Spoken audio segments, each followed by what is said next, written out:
Bogus લાયસન્સથી હથિયાર વેચવાના કેસમાં વધુ 2 આરોપીની ધરપકડ કરવામાં આવી છે। સુરત ક્રાઇમ બ્રાન્ચે અમદાવાદથી સાબરમતી જેલમાંથી 2 આરોપીને પકડ્યા। ક્રાઇમ બ્રાન્ચે જેલમાંથી બંને આરોપીઓનો કબજો મેળવ્યો છે। આરોપી સેલાભાઈ બોડિયા અને વિરાજ ભરવાડની ધરપકડ કરવામાં આવી છે। બંને આરોપીઓ આર્મ્સ એક્ટના ગુનામાં જેલમાં બંધ હતા। અગાઉ પકડાયેલા 4 આરોપીની પૂછપરછમાં બંને આરોપીઓના નામ ખુલ્યા। બોગસ લાયસન્સથી હથિયાર મેળવનાર 17 શખ્સના નામનો પણ ખુલાસો થયો છે। કેસમાં અત્યાર સુધીમાં 20 હથિયાર, 93 કારતૂસ, 4 બોગસ લાયસન્સ પકડાયા છે। બોગસ લાયસન્સથી હથિયાર મેળવનાર 6 ની ધરપકડ કરાઈ છે। ક્રાઇમ બ્રાન્ચે ટીમ બનાવી અન્ય આરોપીઓની પણ શોધખોળ શરૂ કરી છે। સંવાદદાતા ધ્રુવ ફોનલાઈન પર જોડાયા છે। ધ્રુવ, બોગસ લાયસન્સથી હથિયાર વેચવાના કેસમાં વધુ 2 આરોપીની ધરપકડ થઈ છે, શું વિગતો?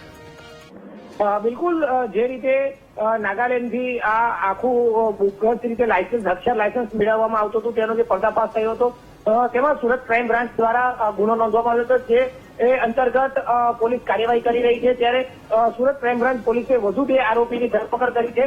અમદાવાદથી સાબરમતી જેલમાંથી આ બંને આરોપીનો કબજો મેળવ્યો છે, જેમાં વેલાભાઈ બોડિયા અને વિરાજ જોગાભાઈ ભરવાડની પોલીસે ધરપકડ કરી છે, જેને આ આર્મ્સ એક્ટના ગુનામાં અમદાવાદના સાબરમતી જેલમાં બંધ હતા, જે એટીએસે કાર્યવાહી કરી હતી તેમાં બંધ હતા। અને હવે પોલીસે સુરત ક્રાઇમ બ્રાન્ચમાં પણ જે ગુનો નોંધાયો હતો તેમાં પણ આ બંને આરોપીનું નામ ખુલતા પોલીસે તેમની ધરપકડ કરી છે।